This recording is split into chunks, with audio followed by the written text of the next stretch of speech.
বিসমিল্লাহির রহমানির রহিম। জুলাই গণ অভ্যুত্থানে বাংলাদেশ ইসলামী ছাত্র মজলিস 5ই আগস্ট 2024 দুপুরের কিছু পর ফ্যাসিবাদী আওয়ামী সরকারের প্রধান শেখ হাসিনা ছাত্র জনতার আন্দোলনের তোপে দেশ ছেড়ে ভারতে পালিয়ে যেতে বাধ্য হয়। খুনি শেখ হাসিনার পতনের মধ্য দিয়ে অবসান ঘটে দীর্ঘ 15.5 বছরের আওয়ামী দুঃশাসন, দমন ও জুলুম নির্যাতনের। তবে আওয়ামী সরকারের পতন শুধুমাত্র কোটা বিরোধী আন্দোলনের ফলেই ঘটেছে এমনটা ভাবার সুযোগ নেই। 2009 সালে পিলখানায় 57 সেনা কর্মকর্তার হত্যাকাণ্ড, 2013 সালে শাপলায় গণহত্যা, 2014 সালে বিনা ভোটের নির্বাচন, 2018 সালের জুলাইয়ের নিরাপদ সড়ক আন্দোলন ও ডিসেম্বরের রাতের ভোটের জাতীয় নির্বাচন, 2021 সালে নরেন্দ্র মোদীর বাংলাদেশ সফর বিরোধী আন্দোলনে 21 জন দেশপ্রেমিক জনতাকে হত্যা এবং 2024 সালের ডামি প্রার্থীদের নিয়ে জাতীয় নির্বাচন ছিল শেখ হাসিনা সরকারের পতনের নেপথ্য কার্যকারণ। শেখ হাসিনা রেজিমের গুম, খুন, হত্যা, দখলদারি, দুর্নীতি ও অর্থ পাচার সহ সামগ্রিক অন্যায়ের প্রতিবাদী গণবিস্ফোরণ ঘটে 2024-এর জুলাই আগস্টে।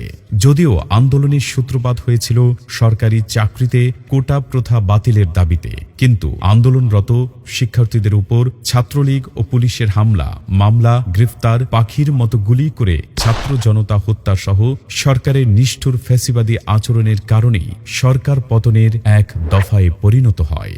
2024-এর জুলাইয়ে শেখ হাসিনা পতনের আন্দোলনে ঐক্যবদ্ধ হয়েছিল পুরো বাংলাদেশ।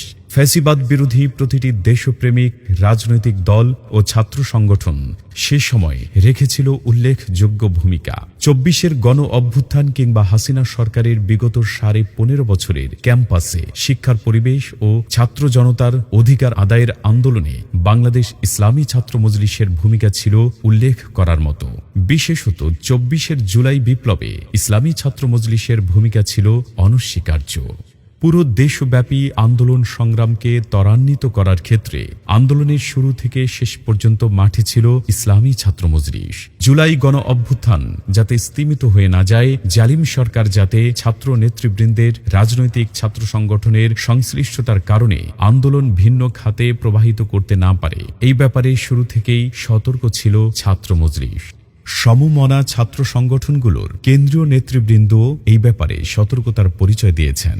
সত্যিকার অর্থেই সাংগঠনিক পরিচয় ব্যবহার না করার ফলে পরবর্তীতে ছাত্রদের এই আন্দোলন অপ্রতিরোধ্য গণ আন্দোলনের রূপ ধারণ করে। তবে সাধারণ ছাত্রদের নির্বিচারে হত্যার প্রতিবাদ ও নিহতদের মাগফিরাত কামনায় 19 জুলাই বাইতুল মোকাররম উত্তর চত্বরে দোয়া ও সমাবেশ আয়োজন করে ছাত্রদের প্রতি সংহতি প্রকাশ করে খেলাফত মজলিস। সরকারের নিষেধাজ্ঞা অগ্রাহ্য করে আকাশে টহলরত সশস্ত্র হেলিকপ্টার ও দাঙ্গা পুলিশের রক্তচক্ষু উপেক্ষা করে আয়োজিত সেদিনের সমাবেশে উপস্থিত থাকেন বাংলাদেশ ইসলামী ছাত্র মজলিসের কেন্দ্রীয় সভাপতি, সেক্রেটারি জেনারেল সহ কেন্দ্রীয় ও মহানগরের নেতৃবৃন্দ। ঢাকা শহরে আন্দোলনের গুরুত্বপূর্ণ স্পট পল্টন, যাত্রাবাড়ি, মোহাম্মদপুর এবং উত্তরায় সক্রিয় অবস্থান ছিল ইসলামী ছাত্র মজলিসের। ছবিতে সাধারণ শিক্ষার্থীদের উজ্জীবিত ও আন্দোলিত করা শাহজালাল বিশ্ববিদ্যালয়ের হল থেকে ছাত্রলীগ বিতাড়িত করে সাধারণ শিক্ষার্থীদের সাথে মিলে ছাত্রলীগের রুমগুলো থেকে অস্ত্র উদ্ধার সহ আন্দোলনের গতিপথ সুসংহত রাখতে লাগাতার সংগ্রাম অব্যাহত রাখে বাংলাদেশ ইসলামী ছাত্র মজলিস। এই আন্দোলনে দেশব্যাপী গ্রেপ্তার ও নির্যাতনের শিকার হন ছাত্র মজলিসের শতাধিক নেতাকর্মী, গুলিবিদ্ধ হন অনেকে। পুরো আন্দোলনকে সুসংগঠিত ও গতিশীল করতে দেশের বিভিন্ন ক্যাম্পাস ও জেলা মহানগরে সমন্বয়ক ও সংগঠকের দায়িত্ব পালন করেন ছাত্র মজলিসের দায়িত্বশীল ভাইয়েরা। জুলাই বিপ্লবে আন্দোলন শুধুমাত্র শহরেই বিরাজমান ছিল না, আন্দোলনের দাবানল ছড়িয়ে পড়েছিল শহরতলি এবং গ্রামগঞ্জেও। সেসব জায়গায়ও ছাত্র মজলিসের দায়িত্বশীল ও কর্মীরা পালন করেন তাৎপর্যপূর্ণ ভূমিকা। মাদ্রাসাসমূহেও ছাত্রদের সংগঠিত করতে গুরুত্বপূর্ণ ভূমিকা পালন করে ছাত্র মজলিস। কুড়িগ্রামের চিলমারি, সিলেটের গোয়াইনঘাট, জকিগঞ্জ, বরিশালের মেহেন্দিগঞ্জ উপজেলা সহ প্রায় প্রতিটি প্রান্তে ছাত্র জনতাকে সাথে নিয়ে আন্দোলন গড়ে তোলেন মজলিসের কর্মীরা। আহত শিক্ষার্থীদের চিকিৎসা সেবা নিশ্চিত করা, আন্দোলনকারী শিক্ষার্থীদের রাতে আশ্রয়ের ব্যবস্থা করা সহ প্রয়োজনীয় সহযোগিতা করে বাংলাদেশ ইসলামী ছাত্র মজলিস। আল্লাহর অশেষ রহমতে অবশেষে কাঙ্ক্ষিত গণ অভ্যুত্থান সফল হয়। 5ই আগস্ট দেশ ছেড়ে পালিয়ে যায় ফ্যাসিস্ট শেখ হাসিনা ও তার সহযোগীরা।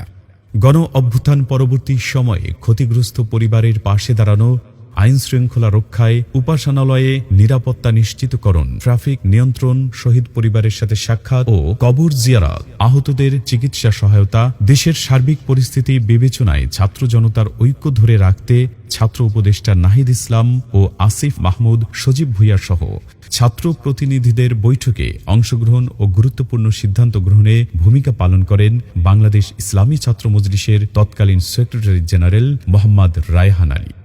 ছাত্র জনতার হার না মানা ঐক্য ও অন্যায়ের প্রতি বিদ্রোহী মনোভাব ধরে রাখতে ফ্যাসিবাদ বিরোধী ছাত্র সংগঠনগুলোর সাথে মত বিনিময় করা, জাতীয় ছাত্র সংহতি সপ্তাহ পালন, সন্ত্রাসী সংগঠন ছাত্রলীগের নিষিদ্ধ ও বিচারের সর্বপ্রথম দাবি উত্থাপন সহ গুরুত্বপূর্ণ বিষয়ে অবদান রাখে ইসলামী ছাত্র মজলিস। আমাদের স্মরণ রাখতে হবে প্রায় 2000 শহীদের রক্ত, 20,000-এর অধিক আহত ও পঙ্গুত্ব বরণকারী যোদ্ধা এবং কোটি বীর বিক্রম জনতার রাজপথে লড়াইয়ের বিনিময়ে আমরা নতুন এক বাংলাদেশ পেয়েছি।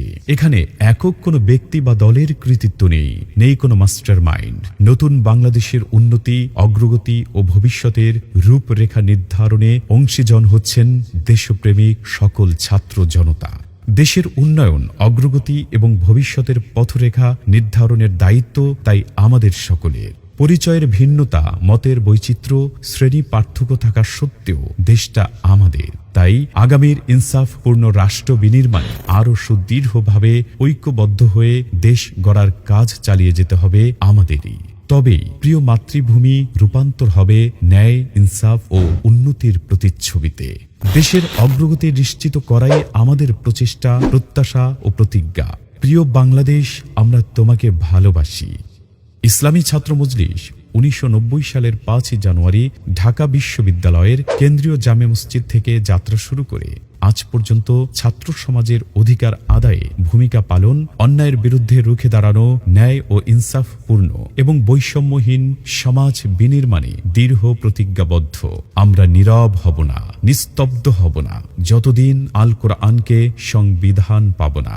ইসলামী ছাত্র মজলিস চলছে অবিরাম, চলবে অবিরাম।